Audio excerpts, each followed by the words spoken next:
আচ্ছা ভাবুন তো, একটি এলাকায় একটি দলে 55% জনসমর্থন আছে আর অন্য একটি দলে মাত্র 45% জনসমর্থন আছে। স্বাভাবিক গণিতে কার জেতার কথা? যার 55% জনসমর্থন, তাই তো। কিন্তু রাজনীতির মাঠে 2 আর 2 সবসময় 4 হয় না। কখনো কখনো 55 হেরে যায় আর 45 জিতে ক্ষমতায় চলে আসে। কিন্তু কিভাবে? আজকের ভিডিওতে আমরা ঠিক এই ম্যাজিক বা গাণিতিক সমীকরণটা দেখব। চলেন রাজনীতির এই অঙ্কটি খুব সহজে একটি উদাহরণের মাধ্যমে বুঝে নেওয়া যাক। ধরুন বাংলাদেশে একটি কাল্পনিক নির্বাচনী এলাকা। হিসাবের সুবিধার্থে ধরে নিলাম এখানে মোট ভোটার 100 জন। এখন এই 100 জন ভোটার ভোটের রাজনীতির পছন্দটা কিন্তু তাদের 2 ভাগে ভাগ হয়ে যাবে। স্বাভাবিক দৃষ্টিতে মনে হচ্ছে একটি এলাকায় বিএনপি অনেক বেশি শক্তিশালী, কারণ তাদের ভোট 55% বা 55 ভোটার রয়েছে, যেখানে জামাতের মাত্র 45টি ভোট রয়েছে। কিন্তু খেলার আসল মোড়টা এখানেই। নির্বাচনে ঠিক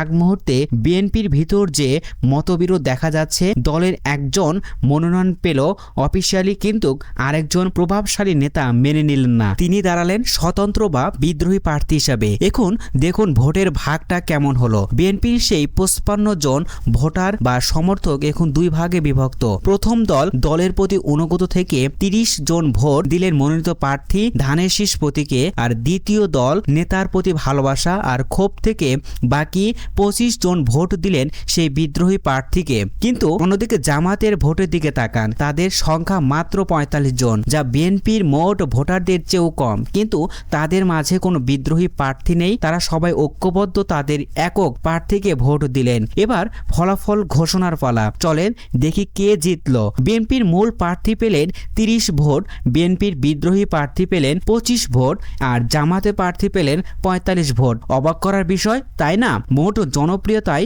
বিএনপি 25 + 30 মোট 55 ভোট এগিয়ে থাকলেও দিন শেষে বিজয়ের হাসি হাসলো জামাত, কারণ তাদের 45 ভোট ছিল সলিড। প্রকৃতপক্ষে প্রতিপক্ষের ভোট ছিল বিভক্তি। এই উদাহরণটি আমাদের কি শেখায়? গণতন্ত্র বা নির্বাচনে মাঠে শুধু জনপ্রিয়তা থাকলেই চলে না, প্রয়োজন সঠিক কৌশল এবং ঐক্য। প্রতিপক্ষ শক্তিশালী হলেও তাদের বিভাজন বা অন্ধকন্দল দুর্বল পক্ষের জয়ের পথ সহজ করে দেয়। গাণিতিক এই হিসাবটি বলে দিচ্ছে সংখ্যায় বেশি হলে জেতা যায় না, যদি না নিজেদের ঘরের ঐক্য থাকে। রাজনীতির এই অঙ্কটি আপনার কি মতামত? কমেন্টে জানান। ধন্যবাদ।